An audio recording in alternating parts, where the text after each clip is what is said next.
कर्मों की कहानी, एक प्रेरक कहानी। दोस्तों, हम सब इस दुनिया में इसलिए आते हैं क्योंकि हमें किसी से कुछ लेना होता है या तो किसी को कुछ देना होता है। इस बात को समझने के लिए आइए हम सुनते हैं ये कहानी। एक नगर में एक सेठ रहता था। वो बहुत ही दयालु था, धर्म कर्म में यकीन करने वाला था। उसके पास जो भी व्यक्ति उधार मांगने आता वह उसे मना नहीं करता। जो व्यक्ति उधार मांगने आता था, सेठ उससे एक ही सवाल पूछता था कि भाई, तुम उधार कब लौटाओगे, इस जन्म में या फिर अगले जन्म में। कोई कहता अगले साल, तो कोई कहता अगले जन्म, और कुछ कहते हम तो इसी जन्म दे देंगे, आपका कर्ज चुकता कर देंगे। कुछ लोग सेठ को बेवकूफ़ समझते थे और अपनी चालाकी पर खुश होते थे। एक दिन एक चोर ने यह बात सुनी और वह सेठ के पास उधार मांगने पहुंचा। उससे मालूम था कि सेठ उसे रकम उधार दे देगा। उसका मकसद उधार लेने से अधिक सेठ के घर चोरी करनी थी। अब चोर ने सेठ से कुछ रुपए उधार मांगे। सेठ ने चोर से पूछा, भाई, इस जन्म में लौटाओगे या अगले जन्म में? चोर ने कहा, सेठ जी, मैं यह रकम अगले जन्म में लौटाऊंगा। सेठ ने तिजोरी खोलकर उसे पैसे दे दिए। चोर ने भी तिजोरी देख ली और तय कर लिया कि मूर्ख सेठ की तिजोरी रात में लूटकर यहाँ से चला जाऊंगा। तो वह रात में सेठ के घर पहुँच गया और वहीं घर के पीछे छिपकर सेठ के सोने का इंतज़ार करने लगा। अचानक वह चोर ने दो बकरी को आपस में बात करते सुना।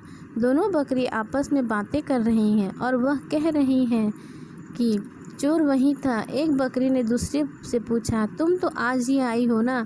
उस बकरी ने जवाब दिया, हाँ, आज ही आई हूँ सेठ जी के यहाँ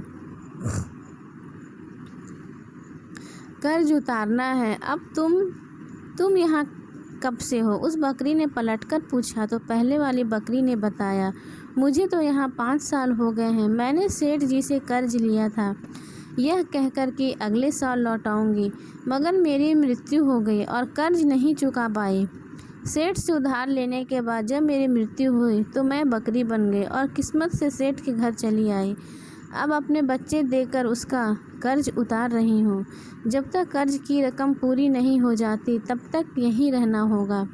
चोर ने जब उन बकरी की बातें सुनी तो उसके होश उड़ गए और वहाँ बंधी बकरी की ओर देखने लगा। वो समझ गया कि उधार चुकाना ही पड़ता है, चाहे इस जन्म में या फिर अगले जन्म में उसे चुकाना ही होगा। वह उल्टे पांव सेठ के घर की ओर भागा और जो कर्ज उसने लिया था वह सेठ को लौटा दिया।